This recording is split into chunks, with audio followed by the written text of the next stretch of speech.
Berakhir sudah pelarian Dewi Astuti alias Paryatin, buron yang diduga terlibat kasus narkoba internasional kelas kakap.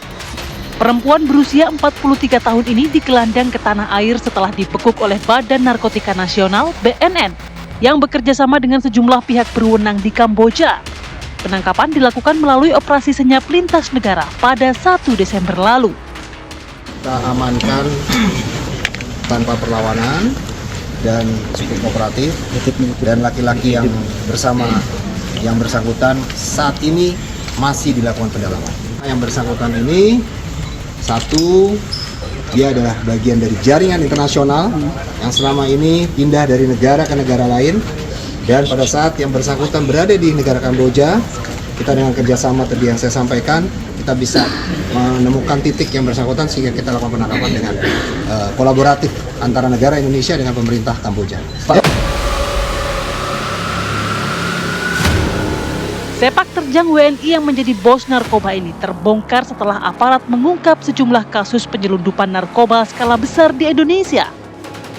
Meski disebut sebagai pemain baru, namun ternyata peran Dewi Astuti dalam bisnis hitam peredaran narkoba jenis sabu sangat mengejutkan. Dewi Astuti bisa dibilang ratu narkoba karena disebut menjadi pengedar besar yang terkait dengan jaringan segitiga emas atau Golden Triangle. Ia diduga kuat sebagai aktor utama dari penyelundupan 2 ton sabu senilai 5 triliun rupiah yang digagalkan BNN pada Mei 2025 lalu. Legal standing atau alasan yuridis kita melakukan penegakan hukum pada yang bersangkutan itu yang pasti adalah dari kejadian penyelundupan sabu yang di Kuala Namu dan kemudian heroin yang 2,7 di Bandara Soekarno-Hatta. Itu dari para kurir yang sudah kita tangkap dan kita proses dan sudah vonis, itu semuanya memberikan keterangan bahwa yang menyuruh, yang mengkoordinir, kemudian yang berkomunikasi mengendalikan adalah Dewi Astuti.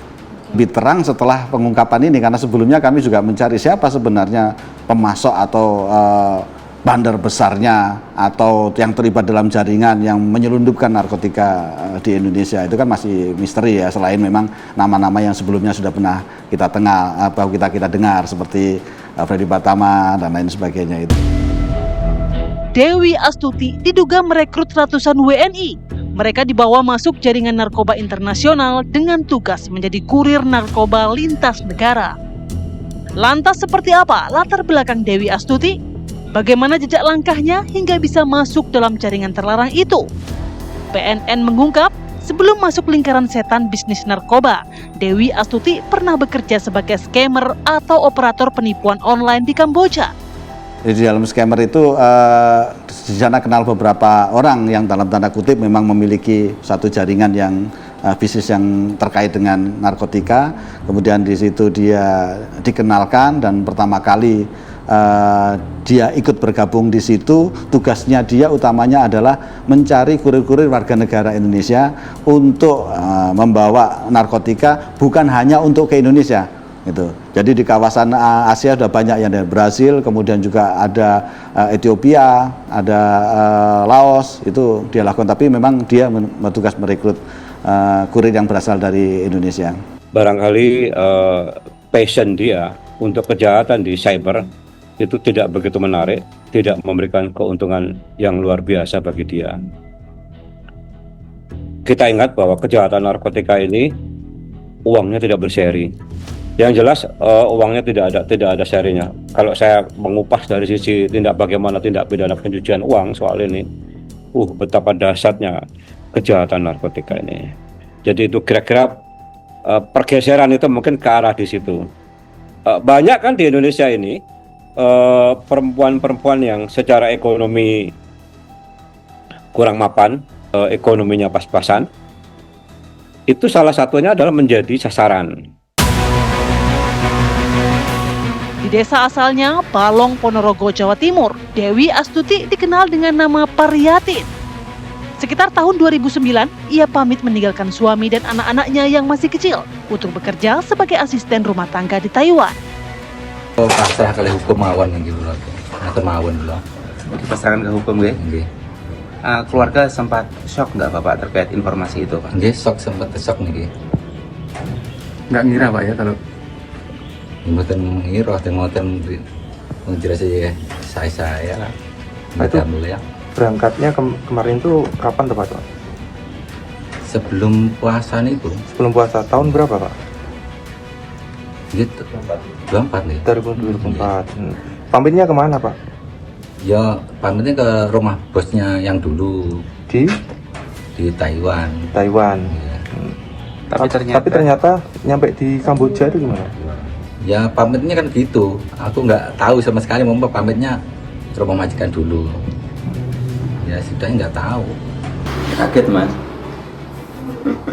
Ya kaget ya tidak ngira loh bang pamitnya dari rumah itu, setahunya orang warga sini kan PRT itu jadi Taiwan, nggak tahunya kan itu. Sebelum ke Taiwan ya ibu rumah tangga Mas. Itu waktu itu kan masih sibuk ngurus anaknya masih kecil-kecil waktu itu. Atas perbuatannya, Dewi Astutik alias Paryatin bisa terancam hukuman maksimal yaitu pidana mati. Di samping memasang ancaman-ancaman hukuman mati seperti pasal 114 Undang-Undang Narkotik dan Undang-Undang Nomor 35 tahun 2009 itu